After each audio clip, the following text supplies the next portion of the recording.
Welcome to D6. This is professor Vinod Kumar. ఈరోజు టాపిక్లోకి వెళ్ళే ముందు మన ఛానల్ సబ్స్క్రైబ్ చేయండి, షేర్ చేయండి, లైక్ చేయండి, కామెంట్ చేయండి, అలాగే మన ఉద్యమానికి సహకరించండి. ఇక రేపు మహాశివరాత్రి పర్వదినం ప్రారంభమవుతుంది. మహాశివుడు పరమ పవిత్రుడు, అలాగే ఆది గురువు, ఆది దేవుడు, ఆది హిందువు, ఆది పురుషుడు, ఇలా అనేక పేర్లతోని ఇవాళ పార్వతీ పరమేశ్వరుడు, ఆది దంపతులు, ఈ రకంగా చెప్పుకుంటూ పోతే ఆయన ఈ సృష్టికే ఆది పురుషుడు అని చెప్పేసి, ఆది దంపతులు అని చెప్పేసి మహాకీర్తి పొందిన మహాశివుణ్ణి ఇవాళ ఆరాధించుకోవడం అంటే ఈ భారతదేశంలో కాకుండా యావత్ ప్రపంచంలో ఉన్న శివభక్తులు, శైవ భక్తులు, శైవము వైష్ణవము వేరు వేరు. శివుడు ఇవాళ మొత్తం ఈ ద్రవిడ జాతి, ఈ దక్షిణాధిపతి శివుడు ద్రవిడ జాతి అధిపతి, దక్షిణాధిపతి. అంతేకాకుండా ఈ ద్రవిడులకు ముఖ్యంగా ఈ దేశంలో ఉన్న ఎస్సీ ఎస్టీ బీసీ మైనార్టీల దేవుడు. అందుకే ఇవాళ బ్రాహ్మణులు, ముఖ్యంగా హైందవ బ్రాహ్మణులు ఎవరైతే ఉన్నారో వాళ్ళు ఎవరు కూడా శివుని కొలవరు, ఆరాధించరు. వాళ్ళు ఆ శివాలయాల్లో పూజారులుగా ఉండరు. వాళ్ళ హైందవ బ్రాహ్మణులు ఎవరైతే ఉన్నారో వాళ్ళు ఆర్య జాతి సంతతి వాళ్ళు రాముని మొక్తరు, వాళ్ళు వైష్ణవులు. వాళ్ళ నిలువుబొట్టు శివభక్తులది, శైవులది అడ్డం బొట్టు. సో అడ్డం బొట్టు నిలువుబొట్టుకు తేడా ఏంటంటే వర్ణాశ్రమ ధర్మాన్ని నిలువుబొట్టు చూపెడితే అడ్డం బొట్టు శాస్త్రీయమైన జీవన విధానాన్ని ఇవాళ మనకు చూపెడుతుంది. అంగము లింగము కలిస్తేనే ఇవాళ మానవ జన్మ, లేదంటే జంతువుల జన్మం. సో జంతువుల జన్మం, ప్రతి జంతువు కూడా ఇవాళ పుట్టుతుందంటే కారణము అంగము లింగము కలవడం వల్లనే. సో అలా శాస్త్రీయమైన ఈ పద్ధతి ఏదైతే ఉందో ఒక మానవ జన్మం పుట్టడానికి అంగము లింగమే కారణం. ఈ అంగము లింగము కలిస్తేనే మానవ జన్మ జరుగుతుందని చెప్పేసి 30,000 సంవత్సరాల క్రితమే శివుడు చెప్పినట్టుగా మనకు చారిత్రక ఆధారాలు ఉన్నాయి.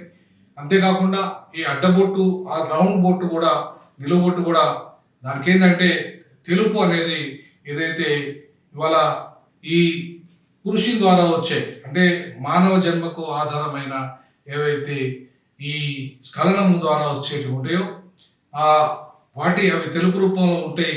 ఆ అండము ఎరుపు రూపంలో ఉంటాయి, స్త్రీ అండం. కాబట్టి అవి అంటే ఇవాళ ఒక శాస్త్రీయమైన పద్ధతిలో మానవ జన్మకు ఎక్కడైతే పునాది పడుతుందో అక్కడ పునాది ఇవాళ మనం స్త్రీ పురుష కలయిక ద్వారా వస్తుందని చెప్పేసి అప్పుడే, అంటే మనుషులు ఆదిమ జాతి ఉన్నప్పుడే, ఆ రకమైన సమాజం ఉన్నప్పుడే ఇవాళ ఒక శాస్త్రీయమైన జీవన విధానాన్ని మనకు బోధించిన వాడు శివుడు.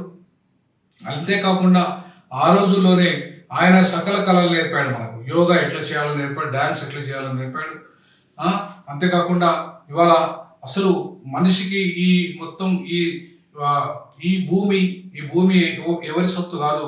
మనుషులు చనిపోయిన తర్వాత తిరిగి ఆ భూమి మీదకే పోవాలి, భూమి లోపలికే పోవాలని చెప్పేసి శివుడు ఆ సమాధుల దగ్గర అక్కడే ఉన్నాడు, అక్కడే జీవించాడు.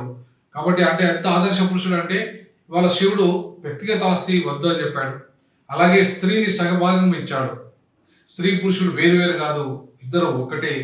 సగభాగంగా స్త్రీ పురుషుల్లో ఉండాలి, అట్లాగే స్త్రీలో కూడా పురుషుడు సగభాగంగా ఉండాలని చెప్పేసి అర్థాంగం. సో అట్లా అర్ధనారీశ్వరుడు అనే పేరు కూడా ఇవాళ శివుడికి ఉంది. అంటే ఇవాళ ఏ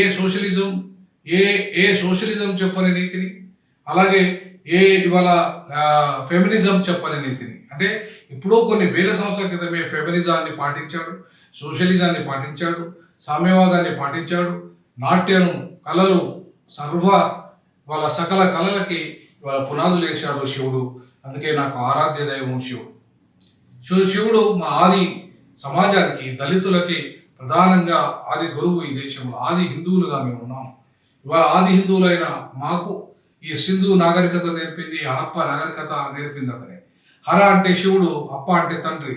అంటే శివుడు తండ్రి లాంటి సంస్కృతి ఏదైతే ఉందో ఈ దేశంలో ఉంది. అది గొప్ప సంస్కృతి, సింధు సంస్కృతి. అది ఇవాళ ఈ మొత్తం ఈ ప్రపంచానికి ఈ జీవన విధానం ఎట్లా ఉండాలో, పట్టణీకరణ ఎట్లా ఉండాలో, సైన్స్ ఎట్లా ఉండాలో, టెక్నాలజీ ఎట్లా ఉండాలో, శాస్త్రీయ జీవన విధానం ఎట్లా ఉండాలో, నాగరిక జీవన విధానం ఎట్లా ఉండాలో, ఈ పంచభూతాలను ఎట్లా పరిరక్షించుకోవాలి, ప్రకృతిని ఎట్లా పరిరక్షించుకోవాలి, ఏ రకంగా వాటిలో విలీనం కావాలి, ఏ రకంగా ఈ ప్రకృతికి మనం దాసోహం కావాలి, ప్రకృతి మనకు దాసోహం కావాలి, ప్రకృతిని ఎట్లా పరిరక్షించుకోవాలి, నీటిని, గాలిని, నీరును, అగ్నిని, ఇట్లా మొత్తం పంచభూతాలు ఏవైతే ఉన్నాయో వాటన్నిటిని శివుడు ఇవాళ పరిరక్షించుకోవాలని చెప్పాడు. అంటే ఎంత గొప్ప ప్రకృతి సిద్ధాంతకర్త, ఎంత గొప్ప మానవ సిద్ధాంతకర్త, ఎంత గొప్ప మానవతావాది, ఎంత అంటే శివుడికి అసలు సద్గుణాలకు పురుషుడు మరి రాముడు అంటారు. కానీ నా దృష్టిలో సద్గుణాలు అన్ని శివుడి లోపల ఉన్నాయి. శాస్త్రీయమైన పద్ధతి అంతా శివుని లోపల ఉంది. సో కాబట్టి ఈ శివ స్మరణం అంటే ఇవాళ అదొక సైన్స్, అదొక టెక్నాలజీ, అదొక ఆర్ట్, అదొక లవ్, అట్లా అన్ని సిద్ధాంతాలని ఒక మానవుడు నిజమైన మనిషిగా జీవించాలంటే, ఒక మానవత్వం ఉన్న మనిషిగా జీవించాలంటే, ఒక శాస్త్రీయ దృక్పథంతో జీవించాలంటే, నిజంగా ఆనందంతో జీవించాలంటే ఇవాళ ఈ నిజమైన ప్రేమను పంచిన శివుని యొక్క అంటే వాళ్ళ ఆదర్శ దంపతులు ఎవరన్నా ఉంటే శివపార్వతులు అని చెప్పేసి మనకి ఏవైతే పురాణాల్లో చెప్తున్నాయో, శైవ పురాణం చెప్తుందో, ఆ రకంగా మనం శివుణ్ణి ఇవాళ గొప్పగా ప్రపంచమంతా రేపు మహాశివరాత్రి రోజు జాగారం ఉండి ఆయనకు పూజలు చేసి, ఆయనకు అర్పణలు చేసి, ఆయనను స్మరించుకుంటూ ఇలా ప్రపంచంలో ఉన్న మానవ సమాజంలో ఉన్న చాలా దేశాల ప్రజలంతా కూడా శివుని ఆరాధిస్తారు. ఇవాళ శివాలయంలోనే దర్గాలు ఉంటాయి. దర్గాలు ఇవాళ సర్వమత ఆయనకి సహనానికి నిదర్శనము. ఏ శైవ మతంలో ఉండదు, వైష్ణవ మతంలో ఉండదు. వైష్ణవ మతంలో వైష్ణవులు ఎవరైతే ఉన్నారో రామాలయాలో కూడా దర్గాలు ఉంటాయి. అట్లాగే ఏ వైష్ణవాలయంలో దర్గా ఉండదు, ఒక శివాలయంలో తప్ప. అంటే శివుడు మాత్రమే ఇతర మతాలను సమానంగా గౌరవించాడు. శివుడు మాత్రమే అన్ని మతాలు సమానమన్నాడు, అన్ని ధర్మాలు సమానమన్నాడు. శివుడు మాత్రమే పరమత సహనాన్ని పాటించాడు. శైవ సిద్ధాంతంలోనే పరమత సహనం ఉంది, శాంతి ఉంది, ప్రేమ ఉంది, కరుణ ఉంది, దయ ఉంది, ప్రకృతిని ఆరాధించే గుణం ఉంది.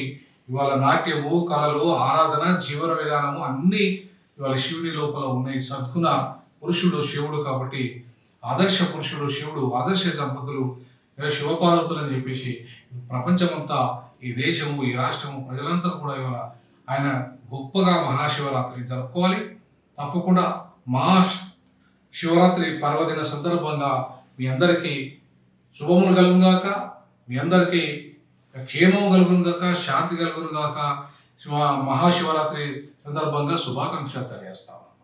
జై శివ, జై జై శివ, జై శివోహం, జై జై శివోహం, జై భీమ్.